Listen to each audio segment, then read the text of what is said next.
There was a time before time, and there is a time beyond our touch, a time where faith was a beacon and doubt a dense fog. But what happens when the fog becomes a prison, built brick by brick over a lifetime? What rises when the last hope crumbles to dust, and the echo of too late resonates in every fiber of one's being? In these confines of time and soul, where disbelief has taken deep root, an unlikely encounter is about to challenge the very essence of what is real.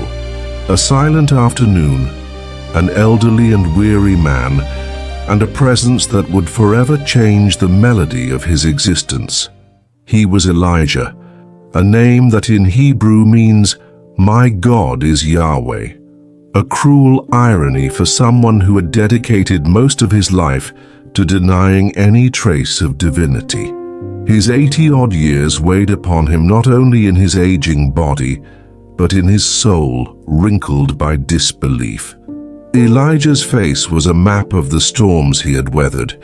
Deep wrinkles lined the corners of his eyes, evidence of skeptical looks and bitter laughter, more than of joy. His hair, once thick and dark, was now a thin white mist, framing a brow furrowed by the constant rumination of thoughts. His eyes, a faded blue, carried the weight of years of disillusionment, like clouded mirrors reflecting only emptiness. Elijah's body was a monument to human resilience, but also a testament to the relentless passage of time. His torso, once strong, was slightly hunched, and his shoulders, once broad, now slumped as if bearing the weight of a world that had never understood him, and which he, in turn, had never fully accepted. He lived in a small, isolated house, surrounded by dry fields, and a silence broken only by the wind or his own sighs. The house was a reflection of his soul, stripped down, functional, devoid of unnecessary adornments, devoid of anything that might evoke hope or fantasy. Elijah's worldview was forged in the crucible of reason and experience. To him, God was a human invention, a fairy tale for the weak and those in need of solace. Religion was an opiate, a crutch for minds unable to bear the harshness of existence. He had seen the hypocrisy, the pain inflicted in the name of faith, the empty promise of a paradise that never arrived. Every disappointment, every loss, every betrayal in his life had hammered another nail into the coffin of his belief. He had lost his wife too soon to a relentless disease, and the pain, instead of bringing him closer to something greater, pushed him into an abyss of questioning and rebellion. If there is a God, why does he allow such suffering? Was the question that echoed in his inner void, an unanswerable question that solidified his disbelief. His inner conflicts were a constant battle between his innate desire to find meaning and the cold logic that told him there was none. He longed for peace but found only unease. He sought truth but saw only illusions. His moral dilemma was palpable. He lived an ethical life, based on principles of justice and goodness, but without any transcendental foundation. How could he be good in an indifferent universe? How could he find purpose when everything was random? The irony of his life was that despite his fervent disbelief, he was a man of profound integrity, but this integrity was a burden, for there was no reward, no ultimate meaning to his efforts. Life was merely a sequence of events, inevitably culminating in the end, and he prepared for this end with bitter resignation, without any expectation of anything beyond silence. It was in this twilight of disbelief, at this crossroads of a life lived without faith, that the unexpected would manifest itself. The stillness of the evening was about to be shattered by a voice he never imagined he would hear, a presence that would challenge all his certainties and force him to confront not only the world around him, but the entire universe he had so diligently denied. In that moment of almost supernatural stillness, the loneliness that enveloped Elijah, which he had embraced like an old friend, began to dissipate. It wasn't a noise that announced the change, but a subtle shift in the atmosphere, a different density in the air, a scent of wet earth and fresh dew, where before there had been only dryness and dust. His eyes, previously closed in resignation, slowly opened, not of their own accord, but as if drawn by an invisible force. And there he was. There were no dramatic flashes of light or thunderous voices. His arrival was as gentle as the fall of a leaf in autumn. He was simply there. A man with a calm countenance, simple robes that seemed to absorb the little remaining light, and an aura of peace that radiated silently, contrasting sharply with Elijah's inner turmoil. There was no crown, no scepter, only the purest and simplest humanity, tinged with ancient wisdom. His eyes, even in the dim light, seemed to carry the depth of 1,000 oceans and the tenderness of a father. It was a presence that didn't demand recognition, but offered it. Elijah, the skeptic, the convinced non-believer, felt a chill that wasn't from the cold, but from a sensation he had long forgotten, that of being seen, not judged, not analyzed, but deeply seen. The silence stretched for a long moment, an eloquent silence filled with the exchange of energies between what refuses to believe and what simply is. Elijah felt an inexplicable urge to speak, to question, to challenge this presence that was disrupting his rational order of the world. Elijah, in a hoarse voice, almost a whisper, asked, Who are you?" Jesus answered, "The one who has always been, and the one whom, in your sincere search, even in denial, you already know." Jesus' words were not an answer, but a door. Elijah frowned, his skeptical mind struggling to process the simplicity of the statement. He expected a lecture, a rebuke, perhaps irrefutable proof. Instead, he received a truth so obvious that reason found itself powerless. Elijah, with a trace of arrogance but also confusion, said, "I don't know. I don't believe in apparitions. I believe in what I see, in what I touch, in what science proves to me. I've spent a lifetime debunking fantasies." Jesus said, "And what you saw and touched, and what science proved to you. They didn't bring you peace, Elijah. The truth you sought was not in evidence, but in experience." Elijah recoiled slightly. The mention of his name, spoken with such sweetness and familiarity, unhinged him, and the accusation that he hadn't found peace, however veiled, struck him hard. It was the open wound of his existence. Elijah said, "Peace. Life is a struggle, a succession of losses. I lost my wife. I saw injustice. Where was your experience when pain consumed me? Where was your God when I screamed into the void?" Jesus answered, "The Lord is near to the brokenhearted and saves those who are crushed in spirit." Elijah, when your heart was broken, I was there. When you screamed, I heard you. But the veil of your pain and disbelief was thick, and you didn't recognize me. The absence of a response is sometimes not the absence of presence, but the inability to perceive it. The words echoed in the chilly twilight air. The biblical quote, something Elijah had always ridiculed as a shepherd's tale, took on a new resonance in that figure's voice. It didn't sound like a sermon, but an observation. He felt a strange pressure in his chest, as if a knot of years was beginning to loosen. Elijah said, "So you were there? And what did you do? Nothing. My wife died. The suffering continued. Life continued cold and indifferent.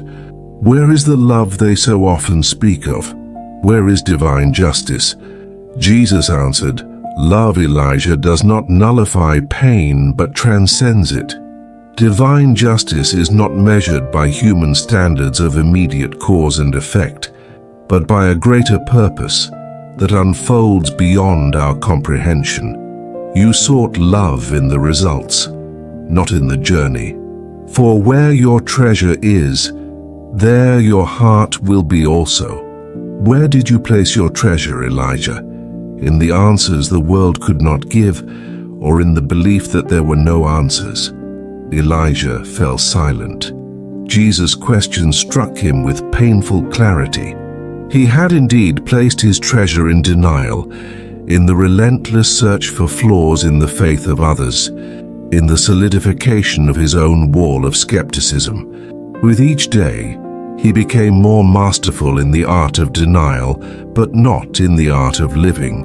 That dialogue, so simple and direct, was beginning to dismantle the foundations of a lifetime. Curiosity began to override irritation, and a seed of something new, something almost fearful, began to germinate in his parched heart. The fog of doubt was still there, but for an instant a ray of light seemed to penetrate. Jesus' question had opened a crack in Elijah's walls, exposing not the strength of his disbelief, but the fragility of his pain. He felt the pressure of a lifetime of certainties slipping away, replaced by a strange sense of vulnerability. Jesus' presence was not imposing, but inviting, and it disarmed him in a way that confrontation never could. Elijah, in a softer, almost tired voice, said, "My treasure, I sought the truth, not fantasies, and the truth I found was of an indifferent world, where goodness is rarely rewarded and evil often thrives. I saw the innocent suffer while the powerful and corrupt live their lives without consequence. What kind of love allows this? What kind of purpose includes so much undeserved pain?" Jesus replied, "You speak of the innocent and of suffering, Elijah. Let me remind you of a master of old, the man Job, a just, upright man who feared God and shunned evil, and yet he lost everything: his children, his possessions, his health, and his friends, in their limitations, tried to give him human answers to a suffering that was divine in its scale. You, like Job, question God's justice in the face of calamity. But the book of Job doesn't offer easy answers, Elijah. It offers God's presence in the very storm. But he knows my way. If he tests me, I shall come out as gold. Suffering is not a sign of the absence of love, but often the crucible that purifies the soul, the furnace where the gold of faith is refined. The comparison with Job touched Elijah in an unexpected way. He had always seen the story as a cruel parable, a tale of divine injustice. But in Jesus' voice, the narrative took on a different depth. It wasn't about why suffering exists, but about what becomes of it. Elijah said, "Gold. I feel more like ashes. I lost my wife. The pain never healed. I tried to move on, tried to fill the void with work, with reason, but there's always a hole. And the guilt, yes, the guilt. I always wondered if I did enough, if I could have done more to save her. This guilt follows me like a shadow. How can I find purpose or forgiveness if I can't even forgive myself?" Jesus answered, "Guilt, Elijah, is a heavy burden that the soul imposes on itself. It is the memory of a path not taken, of a word unsaid, of a regret that echoes in the void. But forgiveness, Elijah, begins not with the other, but with yourself. You blame yourself for a past that cannot be rewritten, for decisions made with the knowledge you had at that moment. For if our heart condemns us, God is greater than our heart and knows all things. God sees beyond your guilt, Elijah. He sees the intention, the pain, the love that drove your actions. Forgiveness is not about erasing the past, but about freeing the future. Elijah closed his eyes and a single tear slipped from the corner, tracing a slow path down the crease in his cheek. He hadn't cried in decades. The mention of his wife and the lingering guilt was forbidden ground in his own mind. Elijah said, "But how can I forgive what seems unforgivable? How can I accept that things happened the way I didn't want? And faith, this faith you preach, how can I have it after a lifetime without it? Is it too late for me? Old and skeptical, there is no hope for a man like me." Jesus answered, "It's never too late, Elijah. Hope has no expiration date, and faith is not a finish line you cross, but a path you walk one step at a time. I will never cast out the man who comes to me." Faith doesn't require you to erase your reason, but to open your heart to what your reason cannot explain. It is the courage to believe in the invisible, to trust in purpose even when the path is obscure. Faith is the certainty of what is hoped for and the conviction of what is unseen. It is not a magic formula, but a daily choice, an opening to the possibility that there is something more, something greater. Your questions, your pain, your sorrows, they are the fertile soil where the seed of faith can finally germinate. Jesus' words penetrated Elijah's deepest self, not like dogma, but like water finding a crack in the rock. The idea that his own pain and disbelief could be the ground for something new was paradoxically liberating. He felt a gentle warmth in his chest, a sensation he had not experienced in a long time. It wasn't yet faith, but it was the openness to the possibility of it. The barrier of indifference was beginning to give way, revealing a void that he was now perhaps ready to fill. Elijah's confession of guilt and vulnerability opened a new door in the conversation. He had spent his life running from emotions, from beliefs, from anything that couldn't be dissected by logic. But here, under Jesus' compassionate gaze, he felt strangely comfortable revealing the depths of his wounded soul. The air no longer carried the tension of skepticism, but the anticipation of revelation. Elijah, in a firmer voice but with a nuance of hope, said, "If forgiveness is possible, and if it's not too late, then what is life? Is it destiny? Is it free will? I've always felt that we are like leaves in the wind, carried by greater forces, without real control. If there is a purpose, why do we seem to struggle so much to find it, or to simply survive?" Jesus replied, "Life, Elijah, is a complex dance between destiny and freedom. Think of the leaf in my hand. It was created to bloom in spring, soak up the sun in summer, and in autumn detach itself from its tree. It is its destiny. But within that destiny, there is freedom. Each leaf reacts to the wind uniquely. Its fall can be slow and graceful, or swift and turbulent. It can land on soft ground or rough ground.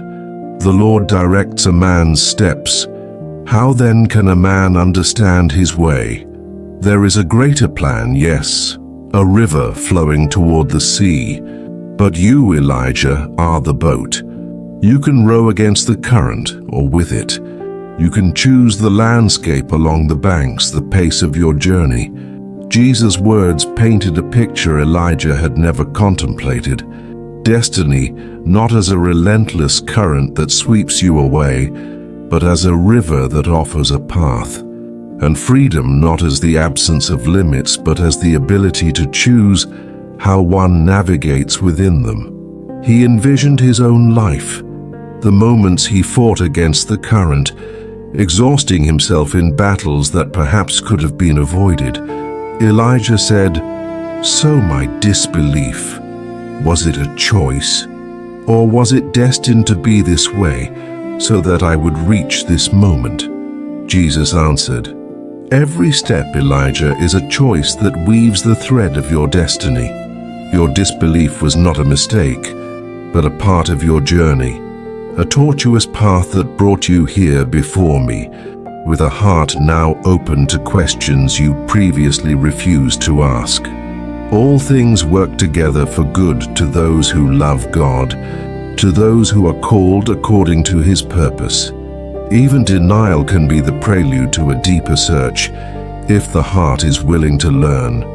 You had the freedom to refuse the truth, and the freedom to now embrace its possibility." Elijah felt the depth of those words. His entire life, seen through this new lens, no longer seemed like a series of meaningless coincidences, but a complex tapestry, where every knot and every imperfection contributed to the final design. The idea that his own rebellion could have a purpose, a divine purpose, was both challenging and comforting. Elijah asked, "What about suffering? Does it have a purpose too? Losing someone you love, living with pain, with injustice, what purpose does that have?" Jesus answered, "Look up at the sky, Elijah. Each star shines in its own magnitude, but some are born of explosions and collapses. Suffering is often the crucible where the soul is purified and strengthened. It is not desired in itself, but it is through its shadows that the light of compassion, resilience, and love can shine more brightly. And not only so, but we also glory in our sufferings, knowing that suffering produces patience, and patience experience, and experience hope. The scars of the soul are not marks of shame, but of overcoming, of a story of courage that shapes who you are. They allow you to understand the pain of others, to become a beacon for those still in the shadows." Elijah ran his hand over his face, feeling the roughness of his own skin. The scars on his soul were deep, but perhaps, just perhaps, they could be seen not as flaws, but as evidence of an arduous but meaningful journey. Mortality, the end of life, had always been for him the abyss, the final void. But now, the conversation took him to another level. Elijah said, "And death? Is it the end of everything? Total silence? That's what I've always believed. And why love then? If everything ends, what's the point of loving, of holding on, of building if everything falls apart?" Jesus said, "Death, Elijah, is not the end, but a transition. It is the door that opens to another dimension of existence, for which your spirit is prepared throughout this life. And love, oh Elijah, love is the only thing that transcends mortality. Love never fails. It is the force that weaves the universe, the energy that moves all that is good, true, and beautiful. When you love, you connect with the eternal. The love you felt for your wife, the pain of loss. This pain is proof of the depth of that love, and the promise that it will not fade. It is the essence of your soul that carries on, and the echo of all the love you gave and received resonates in eternity. The meaning of love, even knowing the loss, is that to love is to live fully, to touch the divine, to leave an indelible mark, not only on those you loved, but on the very fabric of reality. Jesus' words about love and mortality touched a long-forgotten chord in Elijah's heart. He felt a strange lightness, as if an ancient weight were being lifted from his shoulders. The idea that love was the only constant in an ever-changing universe, and that he, a skeptical and pragmatic man, had experienced this force to its fullest, was a revelation that filled him with a new and unexpected hope. The deep night seemed less dark, and the stars no longer distant, but like witnesses to a universal truth he was only beginning to unravel. The night had dissipated, taking with it the shadows of disbelief and anguish. The dialogue with Jesus was not a sermon, but a journey, a gradual unveiling of the truths Elijah had so vehemently denied. Each word of Jesus was not an imposition, but an invitation, and each question Elijah posed was answered with a wisdom that calmed the soul without overriding reason. Elijah, in a clear voice, almost with a touch of incredible hope, said, I never thought I would feel this, a lightness, a clarity. For years, I lived as if under a gray sky waiting for the end. And now, I feel as if the sun is rising for the first time. But what now? What do I do with all this? How do you live a life of faith after so long without it? I am an old man. Where do I begin? Jesus answered, You begin, Elijah, where you are. What is old can be renewed, and what is dry can flourish again. Therefore, if anyone is in Christ, he is a new creation. Old things have passed away. Behold, all things have become new. It's not about erasing the past, but about giving it new meaning.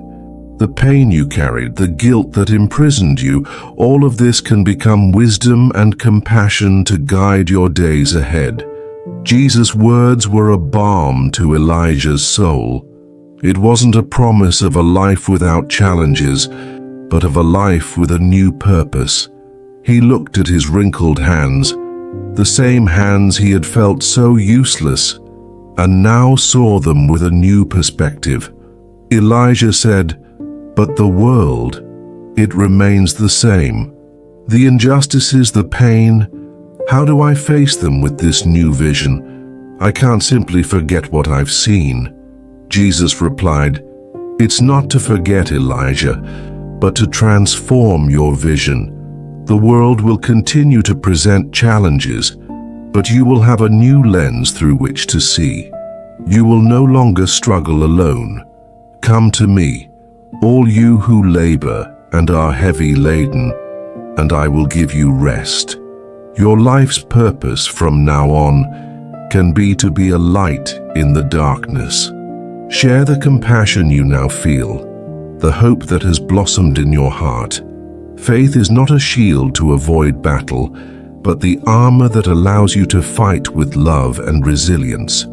Your experience of disbelief can be a bridge for others who, like you, wander in a desert of doubt. Elijah felt a gentle energy invade his aging body. The idea that his own journey, so marked by doubt, could serve as a guide for others was a powerful revelation. He who had seen himself as a castaway of faith could now be a beacon. Elijah asked, So the meaning of life, is it love? Is it connection? Is it faith? Jesus answered, The meaning of life, Elijah, is love in its purest expression. It is the connection with the divine that resides in everything, and faith is the bridge to that connection. It is finding love even in pain, hope even in loss, purpose even in uncertainty. It is living each day with an open heart, offering compassion, seeking truth, and spreading the light you now carry. I have come that they may have life and have it more abundantly. This abundance is not of possessions, Elijah, but of spirit, of inner peace, of a purpose that transcends time. A deep but no longer empty silence filled the space.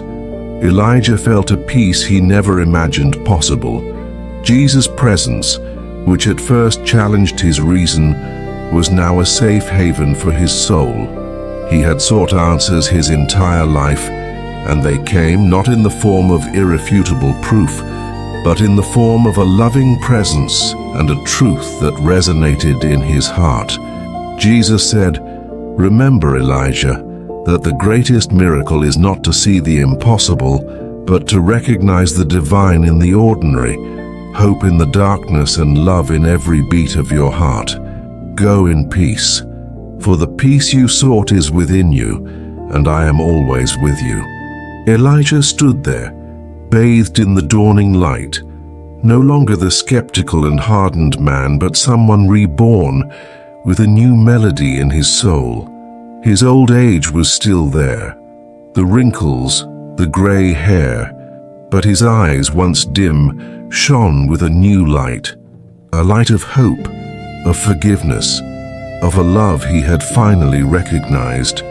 The seed of faith planted on that unusual afternoon had sprouted with the dawn, promising a late but infinitely more meaningful spring. He had found more than answers. He had found a path, and most importantly, he had found himself. It's never too late, the voice in his heart echoed, to begin again. Elijah's story invites us to look at our own journeys. Have you ever felt like Elijah, carrying the weight of doubt, guilt, or disbelief? Or perhaps you faced existential questions that seemed unanswerable. Share in the comments below. What is your biggest existential question today? How do you seek meaning in life, forgiveness, or hope on your own path? Your stories and reflections are important, and together we can explore the deeper meaning that reveals itself in each of us.